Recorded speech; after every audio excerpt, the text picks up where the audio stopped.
एक जंगल में एक दुष्ट और लालची भेड़िया रहता था। एक दिन उसने एक हिरन का शिकार किया। शिकार के बाद पर वह अपने लालच पर नियंत्रण नहीं रख पाया और जल्दी जल्दी उसे खाने लगा। इस जल्दीबाजी में एक हड्डी उसके गले में अटक गई। हड्डी अटक जाने पर वह बहुत परेशान हो गया। अब उससे न कुछ खाते बन रहा था, न ही पीते। उसने बहुत कोशिश की कि किसी तरह हड्डी उसके गले से निकल जाए, लेकिन सारी कोशिश बेकार गई।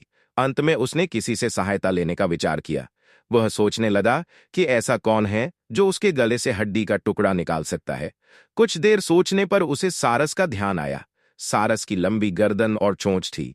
वह उसके मुंह में अपनी चोंच घुसाकर आसानी से हड्डी निकाल सकता था। सारस पहले तो भेड़िए के मुंह में अपनी चोंच डालने से डरा, लेकिन बाद वे उसे भेड़िए पर दया आ गया और वह तैयार हो गया। भेड़िए मुंह खोलकर खड़ा हो गया और सारस ने उसमें अपनी चोंच डाल दी, लेकिन उसकी चोंच हड्डी तक नहीं पहुंच पाई। तब उसे अपनी आधी गर्दन भी भेड़िए के मुंह में घुसानी पड़ी। सारस की गर्दन मुंह में जाते ही लालची भेड़िए के मन में लालच जागने लगा।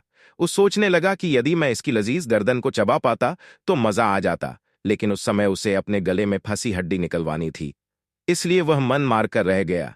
कुछ ही देर में सारस ने उसके गले से हड्डी निकाल दी। हड्डी निकलते ही भेड़िया जाने लगा। न उसने सारस को धन्यवाद दिया, न ही इनाम। सारस ने उसे रोककर कहा, मेरा इनाम कहाँ है? तुमने कहा था कि तुम इस काम के बदले मुझे इनाम दोगे। भेड़िया बोला, एक भेड़िए के मुंह में अपनी गर्दन डालकर भी तुम सही सलामत हो, क्या यह तुम्हारा इनाम नहीं है? इतना कहकर भेड़िया चला गया और सारस मुंह लटकाकर खड़ा रह गया।